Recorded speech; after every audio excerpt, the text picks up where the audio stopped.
Hello, everyone, and welcome to RPG Limit Break 2022. We are so excited to be back here in person in Salt Lake City, Utah, and get on with our event. We're putting on a week-long marathon of RPG speedruns dedicated to raising money for the charity NAMI, the National Alliance on Mental Illness. NAMI provides support, education, and advocacy for those afflicted by mental illness, and we're very proud to be their partner. So as part of our pre-show today, we're going to be giving you an overview of the event and what we're doing. So I'm Cleartonic, and I'm joined by the rest of the on-site interview squad, including JHobz, Cutiroo, Keizaron, and Ghoul. How are you guys doing today? Great. Fantastic. I'm excited. Okay, great. So let's jump into it. Day one of the event, what are we looking forward to? Well, coming up, just the second run of the day is Kingdom Hearts Chain of Memories. I tried to resist it for so long, but I gotta just accept my role as the Kingdom Hearts guy. There's other games. there aren't. But Kingdom Hearts Chain of Memories is being run by Aeon Frodo. It's going to be Riku's story. And what I really like about this is that Sora's story is kind of a lot about deck building, and you kind of you have to do a lot of searching for certain cards and kind of making a deck that can help you fight a lot of the combat encounters. But I'm somebody who really is not as big on deck building myself, so I love Riku's story for being a little bit shorter, a little bit more to the point, and also being all about just using the decks that the game provides for you. It's got this weird card-based action combat. There's not really many other games like Chain of Memories. And some of those decks that game gives you are terrible in Riku's story. They can be, yeah, for sure. So it's just a matter of dealing with what they give you and having to know, because you can't even change the order of the decks. So Aeon Frodo has to have a lot of good memorization of exactly where different value cards are going to be as the decks change from world to world. On top of that, there's plenty of RNG in the mix to spice things up. You know, it is an RPG marathon after all. We got to be able to blame RNG every now and then. Yeah, of course. Got to find enough map cards in order to be able to progress through the whole story. That one is, I believe, one of our remote runs as well. So that should, or actually, I might be mistaken. No, that's on site. That's on site. I'm mixing things up with later. That is going to be a super fun one, though, and one that, again, second run of the marathon, I'm looking forward to. Yeah. So Keizaron, I hear you like Pokemon a lot. You know, at least a little bit. You know. Just a little bit.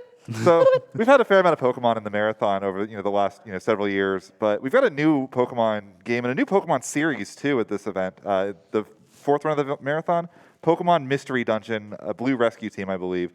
It's such a everybody that plays these games in this series just adores it. You know, the story just has this really heartfelt nature to it. I've heard people cry more in this game than they do playing any other game. It's like, oh my gosh, with the ending of Pokemon Mystery Dungeon, I just, I couldn't help it. Just the waterfalls just started happening, and so you get a little bit of that, but also it's so different with the grid-based system and dealing with. I don't know if this is an RNG manipulated run or not, but seeing how they navigate these dungeons, so quickly, it's going to be just such a treat to watch. And Noob is incredible at this run too. So I'm going to cheat a little bit for day one runs, and I'm going to talk about the opener. Mass Effect, any percent, no Mako glitch by my good friend Sanjin. She's going to absolutely kill it. The Mass Effect run is a treat to watch. So with this particular category, the experience routing is super tight. So much so that we're actually going to scan a few planets, which is actually kind of funny for me to think about, because as a younger player of that game, I never wanted to go scan planets at all. I wanted to land and explore, but I never wanted to scan. I wanted to do absolutely nothing. Because as you know, Mass Effect is huge. It is such a space opera with a ton of really beautiful visuals. Even the first game, when it first came out, absolutely innovative for how nice it looked. But the experience routing is also really important because you need to have certain skills for certain fights. And also, at a certain level, you unlock the chance to get a pistol called the Stiletto 5, which actually obliterates this category. It's so good. And the way that the weapon scaling works is so wonky that Stiletto 5 is better than a lot of things that are level 6 or level 7. And you're also going to see some out of bounds. So any glitch lovers out there, you're going to see some stuff. You're going to see out of bounds that gets you to the main hub of the game, which is the Normandy ship, without ever actually going to the Normandy. It's really silly. You're going to see a lot of just black screen and, oh, hey, look, there's the world map. Time to get out of here. It's going to be a very effective run. I don't know. I'm all about with Halloween coming up and the joy and celebration of Halloween. I am definitely down for the horror JRPG of Kadoka, the Any Percent by Revere. And honestly, it's a different, like, interesting RPG in the sense that it is turn-based, but the battles are raged on a grid. So for me, I actually think it's going to be very entertaining to watch that, as well as just, you know, if anyone knows the Shadow Hearts series, this is a game that kind of got the Shadow Hearts, you know, to start going, and you could play with that. But it's not a prequel, but it's the one that inspired the whole entire series. I'm completely unfamiliar. I'm going to have to check that one out because Yeah. that sounds like the grid-based battling system is interesting. It is. It's very fascinating. Very And this good. is all day one too, so like Yeah. I have to take off my jacket real quick. 'Cause I'm kind of hot and bothered by how good this schedule already is. Exactly. We have to give shout outs to Dragon Quest as well today, so should be a good day one. All right, so for this event, we have a hybrid of both on-site and off-site runs. So can we talk a little bit about that? Yeah, so our fantastic tech team has just been putting in tons of work to make this happen.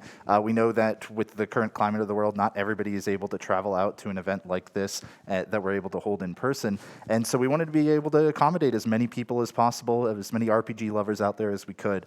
And being able to have remote runners participating in this event is really cool. So not only are you going to be seeing tons of fantastic runs from here in Salt Lake City, but also from runners around the world from their homes streaming in to the RPG Limit Break stream. Should be really fun. And, you know, speaking of the climate of the world and everything, obviously we had a previous marathon planned for RPG Limit Break 2020 that didn't happen, but we are bringing back a lot of people that did make that game list in a huge, like, it's almost like a deferred block, I noticed, because like Tuesday and Wednesday has a ton of like, hey, we were supposed to be 2020, but we're giving them their chance to shine. We have people such as Etchy, who's going to be part of the Sword and Shield race on Saturday. We have Big Law with Fable. We have LeGrand Grand, beautiful name, by the way, with Xenoblade Chronicles. Railkun's going to be doing Divinity remotely, but still part of the event. We got Bing Chang with Quest 64. There's such a huge list that I could probably take up the whole pre-show talking about it. But it's nice to see that everyone's still going to get their time to shine despite everything that's happened. Well, on top of that, though, we do have 25 new showcase runners for this event. And so for me, I just definitely want to kind of highlight, I'm sorry, but Sanjay, woo!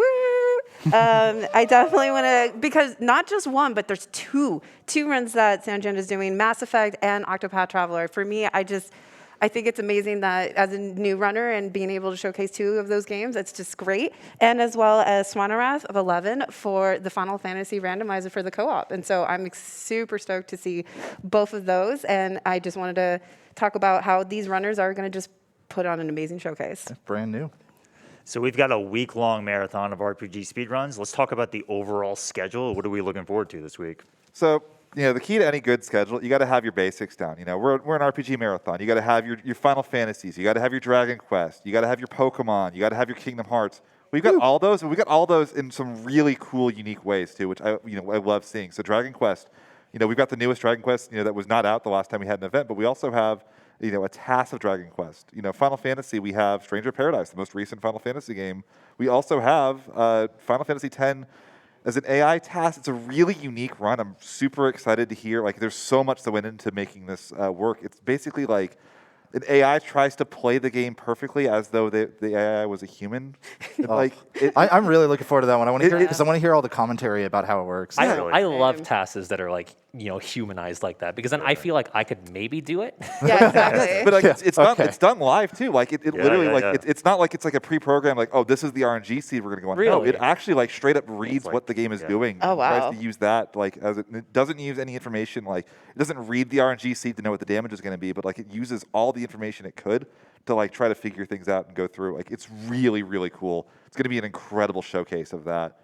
You know, I mentioned for Pokemon, we've got, you know, Mystery Dungeon. We've never had a Mystery Dungeon run before. We've got Crystal Randomizer Triple Bingo, which I know you've done a lot of Crystal Randomizer in your time. Bingo and just Crystal Randomizer in general. That's my bread and butter. It's Like, kind of I'm like super every excited. Pokemon's a Clefairy in that, isn't it? Tryout bingo too. So it's 3-player co-op, if I remember correctly. Mhm. It's ridiculous. Three-player co-op blackout, so they're gonna knock it out of the park.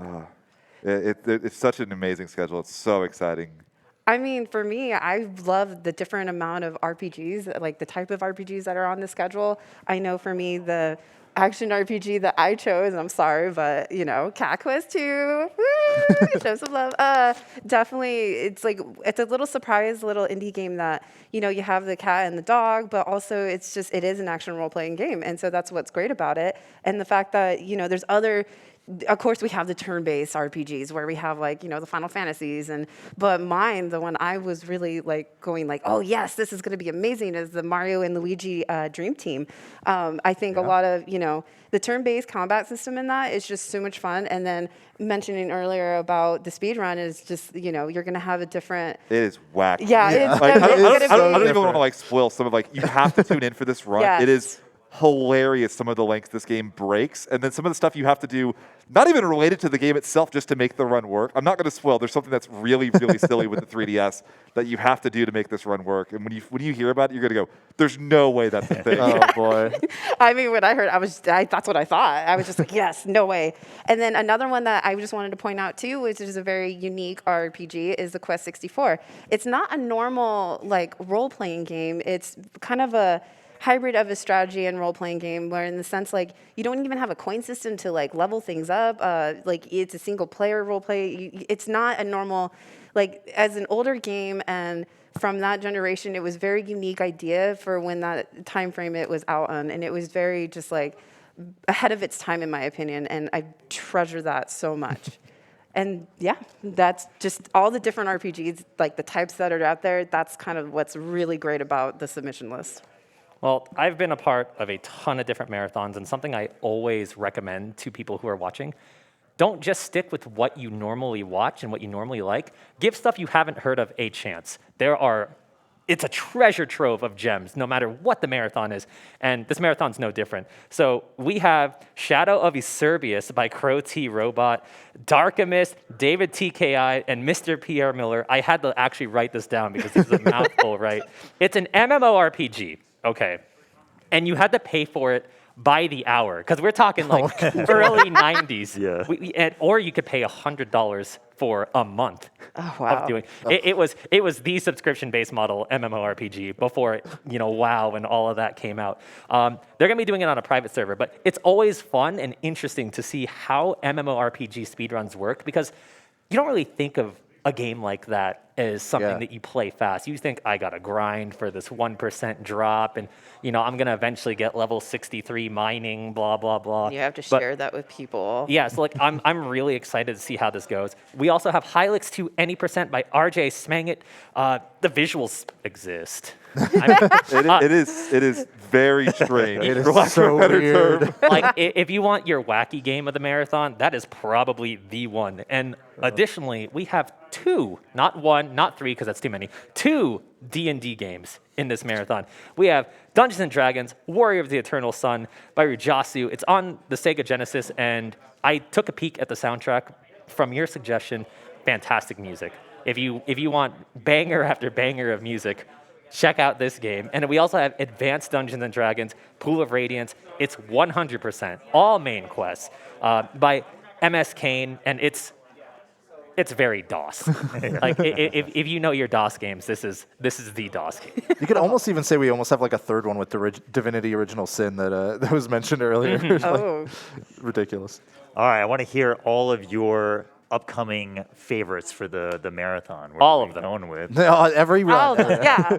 Okay, if I got to pick something, again, I'm going to follow my sword, Kingdom Hearts guy. I got Birth by Sleep coming up later in the week. What I really love about this, thank you, somebody in the crowd there is big Kingdom Hearts fan. Kingdom Hearts Birth by Sleep is on Wednesday. It's going to be run by Pessilist, who is just amazing at this game, as well as several others. And the cool thing about it that I really like is we're seeing an all stories run from this one. That's not something that we've seen at any past RPG Limit Break or other major marathon that I know of, anyways. And so we've seen some individual character runs occasionally, but this time you get to see 3 character runs and the final and secret episodes as well after that. So the beauty of an all stories run is that each character gets to kind of showcase a different core game mechanic as the main thing that's going to make it beatable for that run. And also, by the way, the whole thing is being done on level 1 in critical mode. So Of course. Of course. Yeah. Just, Why did you wait until now to say Yeah, that? exactly. it's also actually the fastest way to do Ventus and Terras, or Ventus and Aqua rather. So there's some really broken stuff in this run. I love it. Just any fans of Peter Pan, I'm just gonna say, you have something to look forward to in these runs for sure. Rue's just wiggling in her seat right now. Yes. Well, okay. So I have a couple favorites. I definitely want to talk about the Golden Sun. As a kid, I played that casually, and just Isaac and the team, and then the Degens and everything like that. The actual just the whole nostalgia behind that. And so I am kind of picking that for the any percent no saving quit. I think that will be very fun speed run to showcase. And then another one of the favorites that I was looking forward to, I'm going to choose a remote one because let's get some love to the remote. And then the Final Fantasy II Pixel Remaster by Ice Blue and Dien. So those are definitely some of my favorites, but honestly, this whole list is a knockout in my opinion. Yeah, we got a really good schedule this year. Yeah. All right, well, you're kind of cheating a lot and, picking the series that you love. And you alluded to it. We all know I love Pokemon. So my favorite to look forward to this marathon is Monster Sanctuary New Game. Now, let me explain. So obviously I love Pokemon. And Monster Sanctuary, for anyone that hasn't played it, or even if you have, maybe you disagree or agree, it's basically Pokemon as a Metroidvania. So you have the Collectathon, where you can get a slime, or you can get a bird, or you can get any of these creatures. And some of them have different unique abilities to traverse the map. So you might get a bigger jump, or you might get a glide, or you might be able to swim or break a wall. So I'm really excited to see how this is routed, because there's just a plethora of options. And it's so Pokemon-esque in the RPG element that you got me hooked. You got me hooked immediately. But I also want to give a quick shout out to Dragon Warrior 2, game that I loved playing as a kid. And I always love when it's on a schedule, whether I've seen it a lot or a little, it's got that nostalgia factor. So I got to give shout outs to Dragon Warrior 2. Of course. All right. So what are you guys doing Thursday night? Oh boy. Because I know you guys think you're doing something Thursday night. I'm gonna go to bed or whatever. No, you're not. You're gonna stay up and watch this Nocturne run because Oh my goodness. So anybody that hasn't played it, Nocturne is one of the greatest turn-based combat systems of all time. It is just an absolute masterpiece in every sense of the word. And this run is so cool. The way it abuses, the way the press turn system works. There's been so much rooting and so much depth and work done on this run since this has been worked on since the game came out on the PS2. People That's from the SMT series, right? Yeah, Nocturne. SMT. Okay, yeah. Big fans out there. Oh my god, I love this series. I follow the game schedule a lot when it comes out. I'm super excited. I always check it. I'm refreshing that browser every time. I popped off harder for Nocturne getting it than I did for my own run getting it. I legitimately jumped out of my chair, giant fist pump. Heck yes, Nocturne's in. This is so cool. Freedom Pulse and Shiner are going to just absolutely destroy this run, and it's going to be incredible. I'm so excited. Longest run of the marathon, but Ghoul could probably spend more time just talking about it. This whole pre-show could have been Ghoul. All right, so let me tell you about Nocturne. So I was born in a log cabin. And the best part is, that's not even the only good run. We've got so many great runs. Tales of Berseria is one of my favorite games of all time. It's 2 runs before it, so you've got this 12-hour block of just some of my favorite games of all time, and there's just such good speed runs like everything else in this schedule, and I could gush for just hours, and I'm sure Tonic is okay, Ghoul, you're gushing too much. It's all good. All right, so before we wrap up the pre-show, we definitely have to talk about prizes and what we have available throughout the event. So make sure you check out RPGLimitBreak.com for the tracker for information about the prizes. So we have we have many great things available. The grand prize for the event is the PlayStation 5 we have here, alongside the 2 games, Final Fantasy VII Remake and Tales of Rise. That's $100 cumulative throughout the event to have a chance to enter it. And we have a lot of other great ones, including this one right here. My lad. Do you want to know something? Do you want a Hobbs and you want to take a Hobbs home? This is the one that you want to go for. Yeah, somebody told me that Piplup is named JHobz now, so I don't know. Apparently I'm a prize. I definitely would have to say another few of the prizes I'm looking forward to is the Chocobo Platter that's right in front of us right here. Honestly, the the way that the craftsmanship, and I mean, it's a platter. I mean, it doesn't Yeah. even look like a platter. You're just like, I just want this as an art piece. Yeah, it but- looks so decorative. Yeah. We've got so and I love it's unique. Have you ever? No one should have ever seen this because it hasn't existed until now. We've got so many of these really unique, cool prizes. The same person that made those also made by JHobz. We have these Pokeball coasters that are just so neat looking. Yeah, And, I don't think you're really going to be able to see much out of this, but it's a Pokeball and it's a coaster. Yeah, What more could you want? Yeah, exactly. So, and again, all of these are on the website. You can go check out. I believe the model probably link in the chat. And say, hey, here's the prize list, and you can see the blocks you have to donate, how much to donate to get your minimum in for the raffle on some of these. And it's hard to see some of these go, but I know they're going to go for a great cause, and I love it. And you get to take them home. Yeah, so someone gets to walk out of here with JHobz. Now I'm kind of sad that there's not a Gen 4 Pokemon run, so we could nickname a Piplup. Yeah, that's what it is. All right, so I think that wraps us up for the pre-show. Thank you for joining us, and we're going to get started with the event and kick it to the front, but stay tuned for the week, and we're very excited, so take it easy. Woo!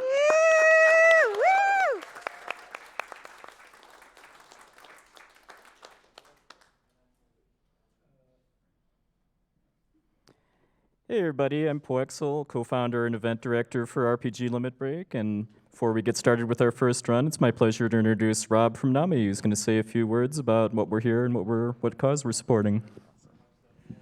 Thank you. So first thing I want to say is thank you, everyone. It's been a while, but thanks for being here. Let's give all of us a round.